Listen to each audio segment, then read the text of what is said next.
Hi there everybody, this is David, and if you're new here, welcome to my channel. This is a very special episode and a very long episode too, so get your popcorn ready. We're looking at upwards of about 40-something minutes here to talk about a whole bunch of great under-the-radar hidden gem RPGs. I have asked 19 of my closest YouTuber friends to come on together and talk about what games they think just didn't get the recognition that they deserved. Maybe they came out for like a defunct system. Maybe they came out in Japan only. Maybe they came out after a system's life cycle was over, or they were published by like a really small publisher and didn't get an advertising budget. But for whatever reason, these games that are fantastic just never hit that like 10/10 must play sort of level. So that's what I want to talk about here. And since we do have so many guests over on the channel, I've decided to kind of group them together. And our first group is going over some darker, more horror, scarier RPGs. Persona 2 Innocent Sin is a game that doesn't get the love that it deserves. Despite my attempts over the years to push people to it, this is a game that a lot of people just kind of slept on, and I understand why. This game was originally left out of the whole discussion in JRPGs in the West because it didn't come out in the West until the PSP remake. Persona 2 is actually a duology. It's a set of games. Persona 2 Innocent Sin is part 1, Persona 2 Eternal Punishment is part 2, and that probably explains why a lot of people don't know what the heck is going on.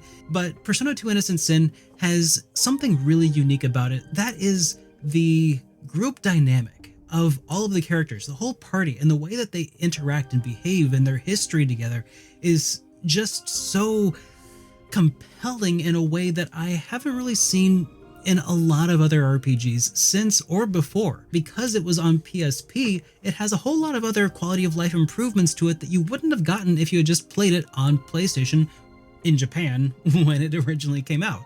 Widescreen support, enhanced visuals, streamlined combos and stuff that are really fun to use and learn and leverage. It's just really, really fun. I don't want to spoil a lot more than I probably already have, so let's just leave it at that. But if you do decide to play the game, keep in mind that this was originally a PlayStation 1 RPG, and with it comes a lot of the PlayStation 1 isms that come from retro RPGs in general. If you're into RPGs that are from a bygone era, then this is not going to be any news to you, but this game can be pretty unforgivingly difficult at times. It is related to the Shin Megami Tensei series after all, and also it has a bit of a grindiness, and I know a lot of you will be happy and on board with that, but some of you won't be, and that's fine too. This isn't for everybody, but I think that's a little bit of what made this fly under the radar for so long anyway. If you're into retro RPGs, go give it a shot, because this is some top tier gaming that just seems like nobody's ever talking about. G'day gamers, this is HellFireRPGs here. Thanks for having me on again, David. When we talk about radars and games that fly under them, there is one certain spooky JRPG that always pops into my mind. I'm talking about Shadow Hearts. Now, one of the major reasons that this game flew under the radar and had disappointing sales was that it was released very close to Final Fantasy X. Honestly, there couldn't have been a worse time. If I had a choice of buying the next major FF game at the peak of its popularity, or a brand new IP that I've never heard of, I know what I'd be picking. There's also the fact that Shadow Hearts is dark with some very mature themes, but this is one of the things that I love so much about the game. Shadow Hearts follows the journey of Yuri, a harmonixer capable of transforming into demons. Back then, it took little old teenage me roughly 5 seconds to fall in love with Yuri and Shadow Hearts thanks to this incredible opening where Yuri crushes the skull of a demon with his bare hands. Yeah, Yuri is a badass and one of my favourite protagonists of all time. While his dark journey makes the game worth playing alone, Shadow Hearts' other standout feature is the Judgment Ring. In a time where JRPGs were all about inputting commands and watching attack animations, Shadow Hearts said, screw that, I'm going to change things up here. Whenever you select a command in battle, the Judgment Ring will appear, requiring you to time your attack inputs. Hitting the orange area will unleash the attack, but hitting the smaller red area will cause much more damage. Of course, if you miss anything, your character won't attack at all. This risk-reward system means that you'll always need to be on the ball, and I can tell you now, it feels great when you hit all the reds during the boss fights. If you're into mature RPGs and unique turn-based battle systems, then Shadow Hearts is your guy. The crazy thing is that this game isn't even the best in the series. Its sequel, Covenant, which continues Yuri's story, is even better in every single way. Go play this gem now. Hey friends, it's Brandon from JustTheGems. Thanks so much, David, for having me on to talk about a game that just did not get its due back when it released in 2004. I want to talk about the sequel to the PS2 classic Shadow Hearts, called Shadow Hearts Covenant. Shadow Hearts is a series of dark fantasy JRPGs set in an alternate reality World War era Europe. They involve real countries and historical figures, but mix in a fair amount of demons and magic too. In both the original Shadow Hearts and in Covenant, you play as Yuri Hyuga, but Covenant adds a second protagonist, Karen. The story picks up right where the previous game left off, and it involves Yuri and Karen fighting against Rasputin and a secret society that wants to destroy the world. There are a ton of quirky characters in this game. There's Geppetto the puppeteer, a very good dog, and even a pro wrestler. Shadow Hearts Covenant feels way ahead of its time in terms of its presentation. There are so many fully voiced and animated story sequences in this game, and it's surprisingly good. It has all the production value of Final Fantasy X, but just the complete opposite aesthetic. Everything is dark, gothic, and heavy. The actual plot itself is really engaging as well, and getting to see so many real-world locales and people get wrapped up in this super gothic fantasy story is very cool. I mean, Anastasia is one of your party members, like the Russian princess. It's pretty sweet. And when people think about Shadow Hearts, they usually think about the combat and its whole judgment ring system. When you perform an action during the turn-based combat, a ring appears on screen and a dial begins to spin around it. At various points around the ring are hot zones. Hitting X inside those zones will increase the power of your attack or improve the strength of your healing, for example. This game lets you customize the Judgment Ring with items that make it easier to hit your targets and expand your strikes, which is a huge upgrade over its predecessor. Basically, every action involves using the Judgment Ring, so if timed button presses are not your thing, you might struggle with the combat. Though there is a fully auto mode that eliminates the need to be accurate if you still want to enjoy the story. With a spiritual successor to Shadow Hearts in the works from the original creator, called Pennyblood, now's a great time to check out the series that started it all. Thank you all so much for those scary RPGs. But now, let's look at some classics, all the way going back to the Game Boy, to the SNES, and even the original PlayStation. Hello there, I am Dan. I'm Elisa. And this is our JRPGLife. Our choice for the best under-the-radar RPG is from the Wayback Machine circa 1992, and it is Great Greed on the original Game Boy. There aren't a lot of great RPGs on the original Game Boy that people talk about, and this one's no exception. So we're going to talk about it. In Great Greed, you play as Sierra Sam, who's on a mission to stop Biohazard Harry. These names seem generic. From polluting the Green Kingdom. That sounds like some cartoons from the 90s. Yeah, it does. Along his journey, Sam teams up with different princesses from around the kingdom as temporary party members who help him chase down Biohazard Harry. The story is witty, albeit sometimes a bit broken. Everyone's named after food, which is never, ever weird at all. How 90s. There are a lot of charming moments, and the ending is actually pretty funny. I mean, it's a Game Boy game, so I want to expect in-depth RPG storylines like modern times. Yeah, each town has its own unique problem for Sam to solve, and sometimes it's political, and sometimes there's just another town leader that needs saving some random castle across the way. Great Greed's combat is very fun and very unique for the time. During combat, it takes behind-the-back third-person view as you only control Sam. Other temporary party members assist in combat on their own, each doing something different. Some princesses can heal Sam, others cheer him on with buffs, and all of them use skills completely randomly. I need to heal! Oh, thank you so much, Princess Lollipop. Magic spells are picked up along the journey and assigned at a different direction of the D-pad. A is for attack, B is for dodge. Each turn is engaged with the press of one of the buttons as Sam and the enemy take their turns at the same time. It's very intuitive and it works well. It does have the high encounter rate like old games, because it is an old game. Yeah. But it's not overbearing.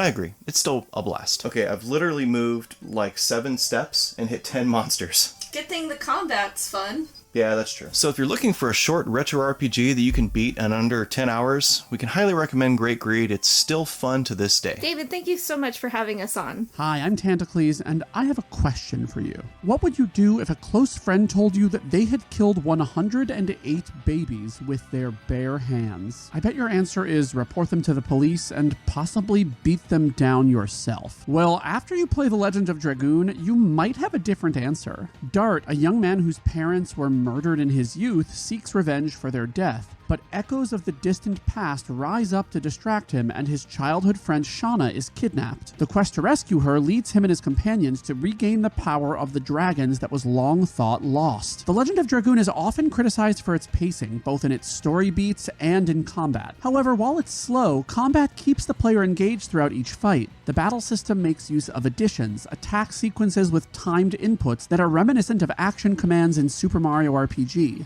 Each addition grows in power with repeated use, eventually making physical attacks completely overtuned. And each character has their own unique set of additions, giving each of them delineated roles and playstyles. And of course, each character can ultimately transform into a dragoon, a winged humanoid manifestation of the dragons, enhancing physical attacks and allowing the use of powerful magic. But it comes with a price. Dragoons can't use any items, and certain enemies deal extra damage to dragoons and can even kill them outright. This game is an underrated gem, and you owe it to yourself to explore the world of endiness and the power of the dragoons. Oh, and that thing about babies at the beginning, I was not kidding. The plot reveals in this game are top tier. Back to you, David. Hope I changed your mind. Hi, my name is projared, and I really want to recommend a PS1 RPG that not enough people play, Legend of Legaia. If you haven't heard of this one before, it's a PS1 RPG that's got really good graphics, really cool cinematics, but the most unique combat system I've seen in a long time. You get 3 party members, and each one of them is essentially martial artists. So when you go into combat, you're not just going in there and selecting attack. You instead use the D-pad to attack where on the enemy you want to target. If you want to attack high, if you want to attack low, if you want to hit their left side or their right side. You put any combinations of these in to attack the enemy. Depending on which direction you attack, whether it's high or low, left or right, that fills the spirit gauge, and different attacks have different lengths of how much it fills the spirit gauge. So sometimes you want to go for more vulnerable parts that are slower but hit harder, or you can go for quicker, lighter attacks. But the coolest thing the game does are these secret arts. If you input a certain order of directional attacks, you can discover special moves. For example, if you go high, low, high, you suddenly know the somersault kick. And there's tons of those to discover for every single character, and that's some of the most fun in the combat. It's not just going up and hitting your enemy, it's trying these different combinations to see if you can find all of these different special attacks. And even on some enemies, you either need to use special attacks to even hit them, or sometimes they're completely invulnerable on a certain direction. For example, flying enemies, you can't attack low, they fly above your legs. It's a very cool system, it's very unique, and discovering all these different special arts is what makes it really, really fun to play. So if you haven't given it a shot before and you want a relatively quick RPG playthrough, definitely give Legend of Legaia a shot. What's going on, everyone? Justin here from Shinky JRPGs, and thanks David for having me come on to talk about a JRPG that went under the radar. So today, I'm here to talk about Vanguard Bandits. Released in 2000, the only way I can really explain Vanguard Bandits is it feels like the love child between Escaflowne and Fire Emblem, with the humor of Lunar. Vanguard Bandits unfortunately got released at a very inopportune time, right when Square Enix was riding on the coattails of Final Fantasy VII. It was thrown into the mix of games like Final Fantasy IX, Vagrant Story, even if I really don't care for that myself, Threads of Fate, Legend of Mana, and Chrono Cross. That being said, Vanguard Bandits on its own is a strategy RPG that anyone who enjoys the genre absolutely needs to play. Published by Working Designs, which is easily one of my favorite publishers of the late 90s and early 2000s, and known for its humorous dialogue, Vanguard Bandits is no different. It was not uncommon for this game to cause gut-wrenching laughter consistently throughout the whole game. Vanguard Bandits really was like nothing else I had ever played at the time. Strategy RPGs with mechs wasn't exactly an unoriginal idea for a game in 2000. However, this took place in a medieval setting, which made it stand out. It's not very often that you get mechs and medieval mixed into one setting. All of this makes for an absolutely beautiful strategy RPG, well worth any fan of the genre's time. I really enjoyed replaying and talking about Vanguard Bandits. Thanks so much for having me, David. Have a wonderful day. Hey everybody, Eric here. Thank you so much to David for asking me to come on today. It's a real honor and a real pleasure to be here, especially to chat about one of my favorite Super Nintendo JRPGs of all time, a game that's unfortunately flown under the radar for far too long. So today I'm going to attempt to convince you guys that you need to check this game out. It's really well worth your time, and I think it's a Super Nintendo gem. It's called Terranigma. Now, this is a US repro cart.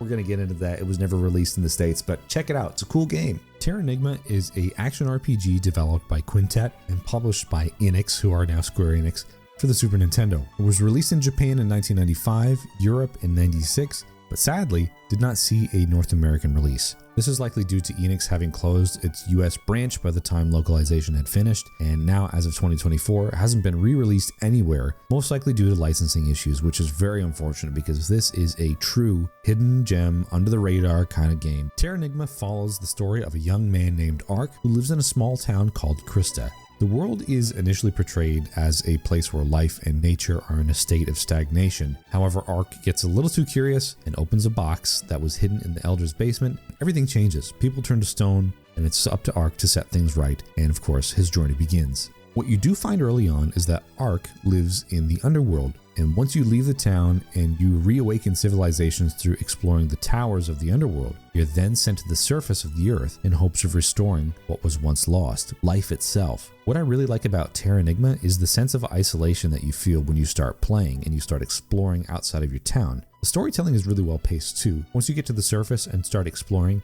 it really feels like you are alone in the world. There are remnants of what was left behind, and yes, as usual in RPG fashion or storytelling fashion, it's up to you to bring it all back. And when you do, and slowly start to do so, you get new abilities to help you progress in each environment. Terranigma's gameplay involves solving puzzles, engaging in real-time combat with enemies, and as you progress through the game, you'll travel through different continents, witnessing the evolution of life that you have restored. I would argue that Terranigma comes close second in terms of scale and atmosphere, right behind Chrono Trigger. It feels like a real world, and because Ark has a actual impact, a visual impact on the world, it really feels like you are making a difference in the story, in the world as you play. So there you have it. One of my favorite games of all time, Terranigma, unfortunately never released in the US, and it's a game that I only found out about after moving to Australia and seeing it on the Facebook Marketplace and thinking, well, what's that? I need to know more about that. And it's quickly become one of my favorite Super Nintendo JRPGs, and I think that when you guys play it, it likely will too. So thanks again, Dave, for having me on today. It's a real pleasure and an honor to be here chatting about this game right here. If you haven't played it, please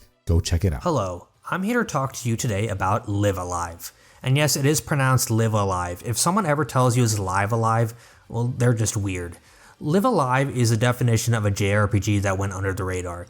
A Squaresoft RPG released in 1994 exclusively in Japan for the Super Famicom. We in the West wouldn't even get a chance to play this amazing game until 30 years later with the HD 2D remake on modern platforms. If there's one thing you should know about Live Alive, it's that in this game you can play as a monkey that throws his own poop at dinosaurs as an attack. Just from hearing that alone, it should be clear to you that this is one of the greatest games of all time. But if you're somehow not convinced, allow me to tell you why you should play Live Alive. You see, Live Alive is almost like Dragon Quest IV and Chrono Trigger had a baby. It's a time travel RPG split into 8 chapters starring 8 main heroes, all from unique eras in history, with a plot that seems episodic at first, but slowly starts to intertwine by the end. You can tackle the chapters in any order you want, and they're rather brief, lasting at most a few hours, so it's not a really long RPG overall. It's very well paced. What I find most interesting about the various time periods is how they're all clearly based on different genres of film, with a lot of film inspiration. The game is full of references to the works of Stanley Kubrick, Ridley Scott, there's some spaghetti western here, there's even a chapter based on Chinese martial arts films. But what's really interesting is how different they all feel. They're all similar in that they have the same basic turn-based combat system on this grid, where you can move your character around and choose different attacks with different range, effectiveness, and power. But the chapters are wildly different in their story, tone, and how you explore the world. For example, the Twilight of Edo, Japan is all about stealth, and it encourages sneaking around enemies in this huge, convoluted fortress, while others are more straightforward, like the modern day chapter, which is a big homage to Street Fighter, completely being made up of fights where you can learn the enemy's attacks and add them to your own moveset. Some chapters are short, some have really complicated stories with lots of characters like the Near Future chapter, and some have absolutely no dialogue at all and rely on slapstick humor like the Prehistoric chapter. In this sense, they did a really great job of making the game feel like 8 different games in one. It is a fun and wildly unique JRPG that has been sadly overlooked all these years. There's really nothing quite like it, and I highly recommend it. It is a must play. Still classics, but there are Falcom games. Here we have TheNightSkyPrince and Inferno Fox Gaming to talk about some Falcom greats. Hey everyone, it's Fox from Inferno Fox Gaming. A huge thank you to David for inviting me into this fantastic collaboration with some fellow fantastic content creators. When asked which RPGs that I've played that are solid games that often fly under the radar, specifically I'm thinking of one entry, and that is Ys Oath in Felghana. This is a complete remake and overhaul of the older game Ys 3 Wanderers from Ys that released back in late 1991, early 1992, and this original game had a gameplay style similar to that of Zelda 2 Adventure of Link, except the main protagonist, Adol Kristen's movement and general control style doesn't really feel as tight, and there are also a number of issues with this original entry. But that being said, Oath in Felghana came with a number of positive changes. The overall gameplay is more akin to like an overhead style to Zelda series games like Link to the Past, as well as games like Crystallis for the original NES, with some mild Metroidvania elements added as well.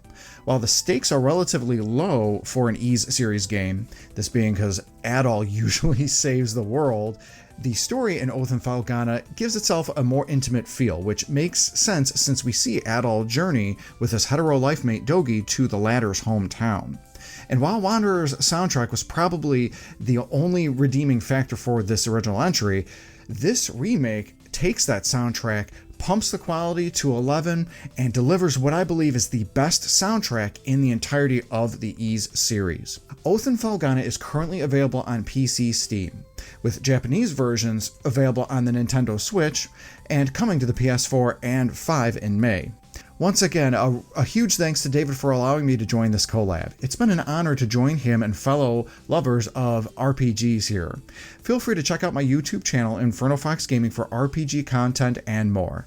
Have a good day. While I'm sure that Falcom heads are already aware of this one, Tokyo Xanadu is a game that was first released on PlayStation Vita all the way back in 2015, and it wouldn't be until later that it would receive a port to other platforms. This enthralling action RPG is set against a vibrant fictionalized Tokyo backdrop, with the game blending slice-of-life life sim elements and tons of fun dungeon crawling. If you're a Persona fan and you're looking for something of that same style, this might be the exact game for you. Combat is a blend between action-packed real-time battles with strategic elements. Players can switch between characters on the fly, each with their own unique fighting styles and elemental abilities, allowing for a variety of combat tactics against a diverse range of monsters. The life sim elements allow players to dive into the personal lives of the characters, fostering relationships and engaging in various day-to-day activities. This is definitely the kind of game that you want to play if you want the feeling of just hanging out with the characters and getting to know them more intimately, as well as their backstories, and experience their personal growth on a deeper level. Though as a side note, while this game does feature voice acting, it also does not notably have an English dub. However, for JRPG fans who already love playing games in Japanese anyway, this shouldn't be a huge problem. You can check out Tokyo Xanadu X on PS4, Steam,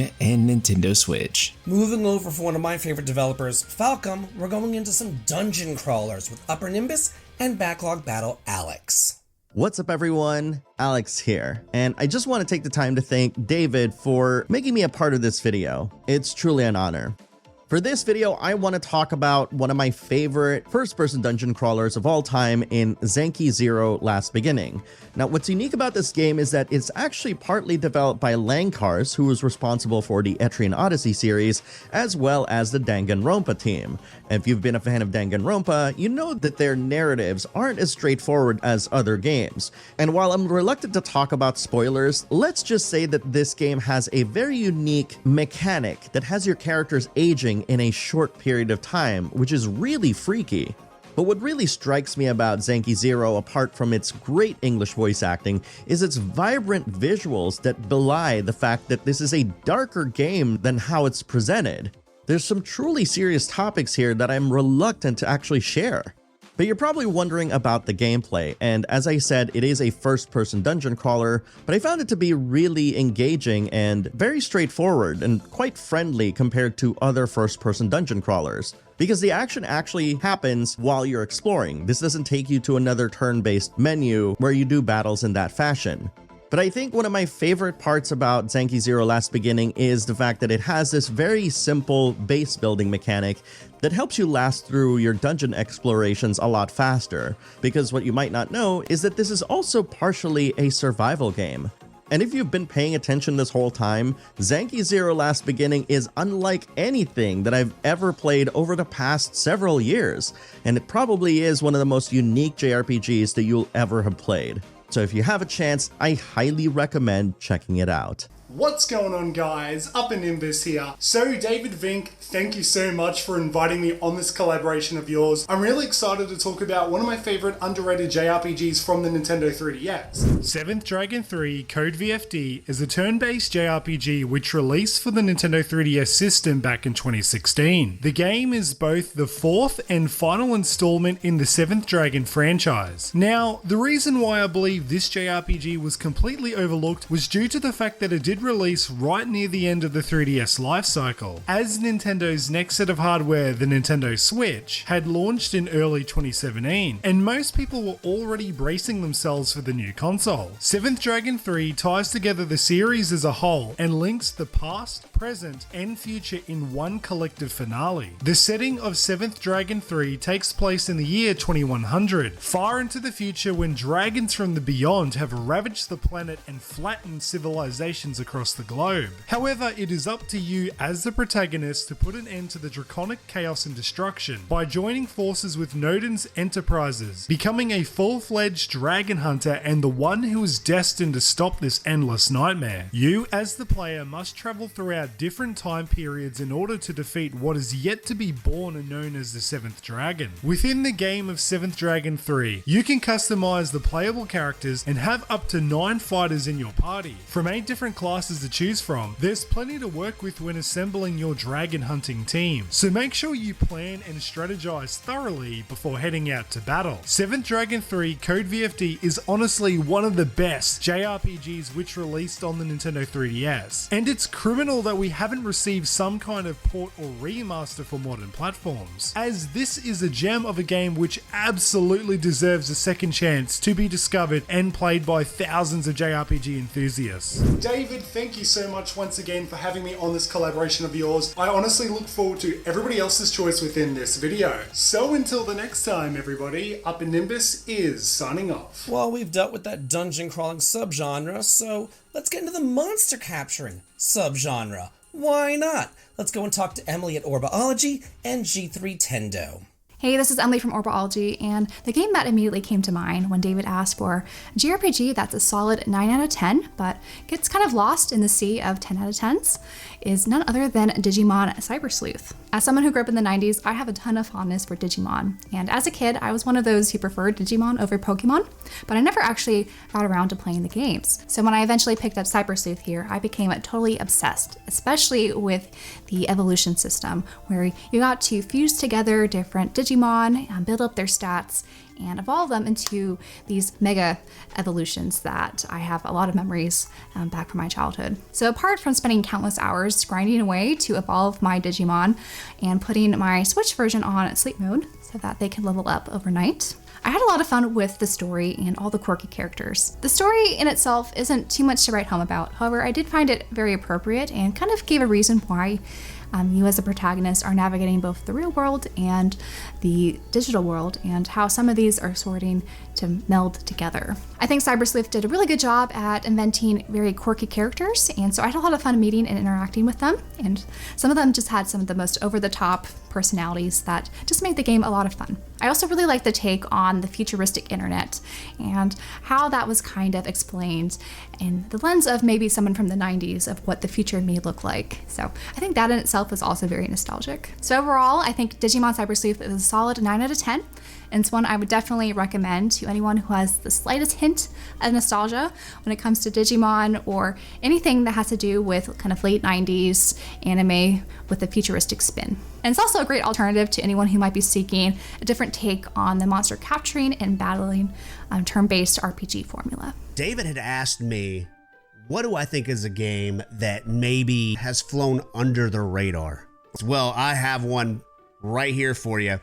And it is Pokemon. No, I'm just kidding. It's Dragon Warrior Monsters. This is a monster taming game. Yeah, this game is one of the best monster taming games you could possibly find out there. And I will stick by that for the rest of my life. I just picked up Dragon Quest Monsters Dark Prince, and I'm really excited about playing that, but I wanted to go back to the OG, the original Dragon Warrior Monsters, because for me, it was so nostalgic. I played this game. I absolutely love it. You go around and you capture monsters, and you go through the ranks of the tournament to all the way up to the Starry Night tournament.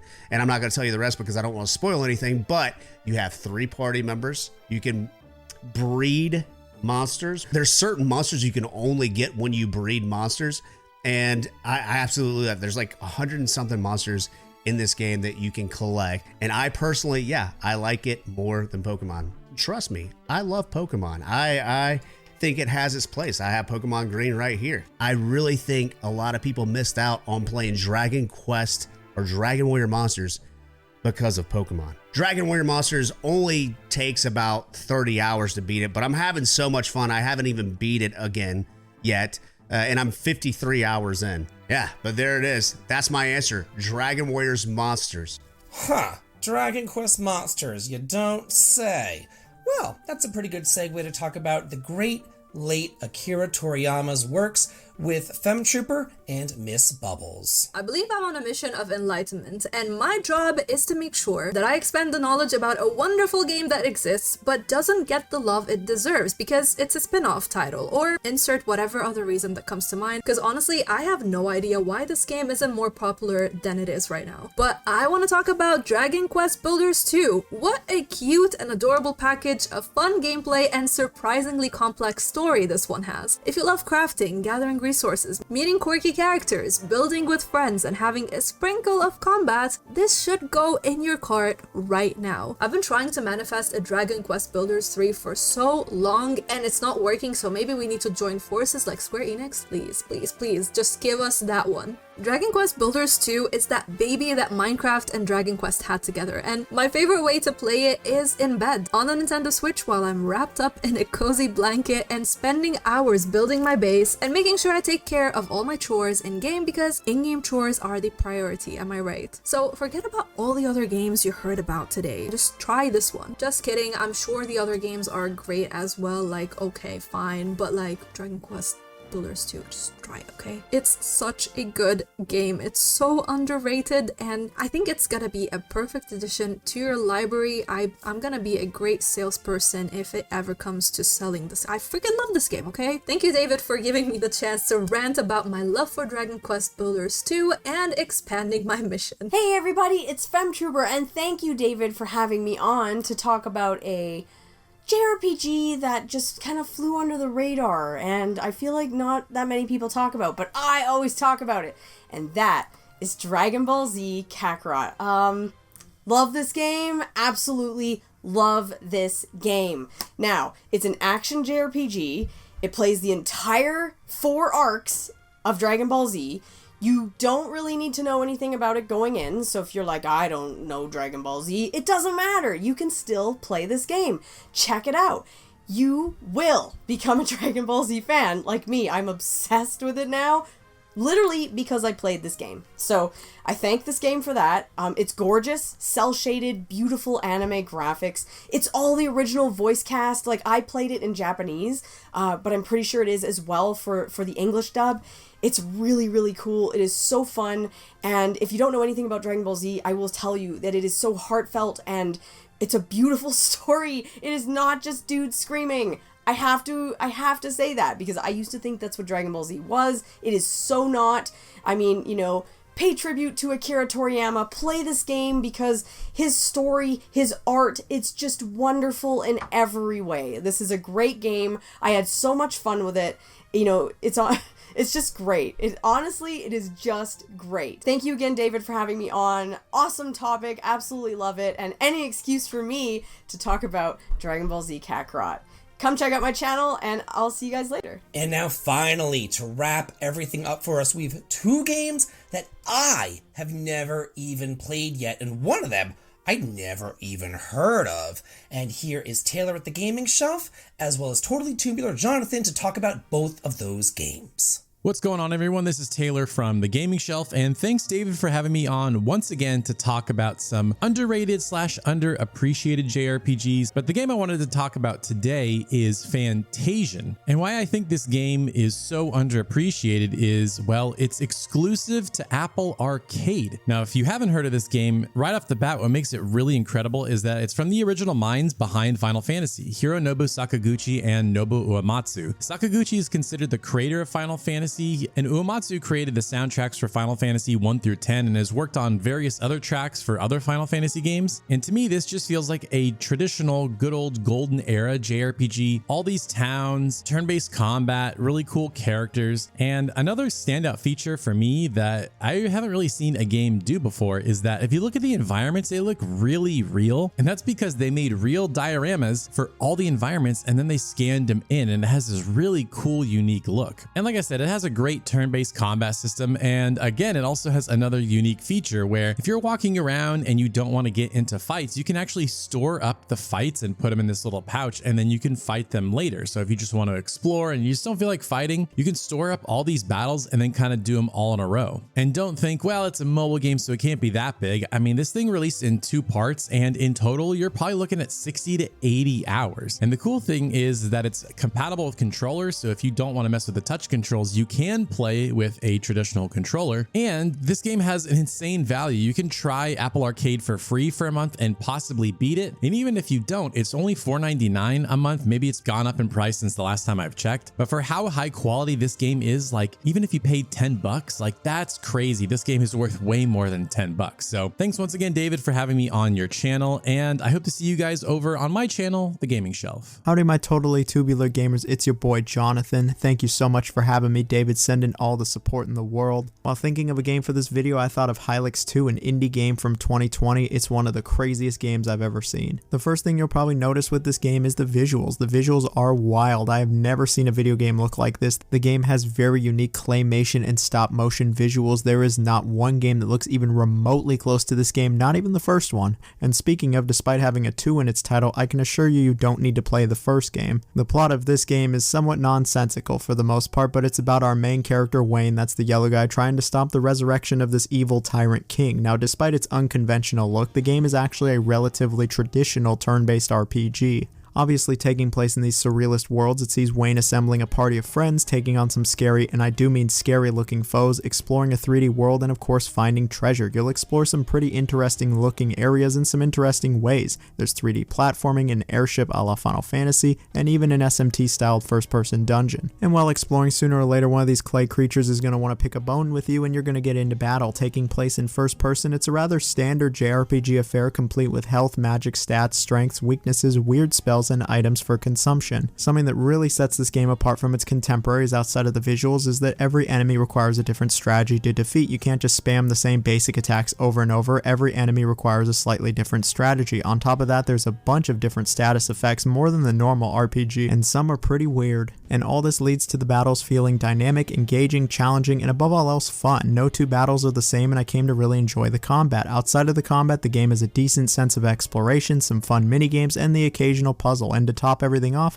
we have one of the best soundtracks of any game. It has a psychedelic funk score. I don't know how many other RPGs can say that, but at the end of the day, it's one of the weirdest, strangest, most engaging, and just fun RPGs I've ever played. Go play Hylics 2, you won't regret it. Well, so that's it for the... Wait, what do you mean? I only did 19 games? Yeah, I guess I need to talk about a game too for number 20, and I might as well talk about this one that's been sitting here the entire time. This is Hexus Force, originally released over on the PSP. Whenever I picked up this hidden gem over from the GameStop, I figured that it would just be like another JRPG just to pass the time. But I quickly realized it was much more than that. This is one of the best RPGs ever made since the SNES era. Similar to Manic Chemia 2, you choose from one of 2 different protagonists to start, who have completely different parties, motivations, playstyles, and storylines. You will meet up with each other throughout the game, but you never really do join forces. And I love this mechanic, and I wish that more games used it, because it really does feel like you're playing 2 games in one. The story is encompassing, and you inhabit the planet of Norvia, whose orbit is locked to the sun, which means that one hemisphere is always in the light, and the other is in eternal darkness. The people on each side of the planet also worship different goddesses. On the light side, the goddess of creation, and on the dark, destruction. As you're going to be playing throughout the game, every little thing that you do causes the balance of the world to shift towards either creation or destruction. This unique mechanic then causes further changes in the game's content, culminating with multiple endings for each of the protagonists and them even joining up for a third path. This is an under-the-radar hidden gem that simply cannot be missed. Thank you again so much for coming over to my channel and joining me and my friends to talk about these under-the-radar, great hidden gem RPGs. Make sure that you check out their channels, make sure that you subscribe to them as well, and as always, have a good day.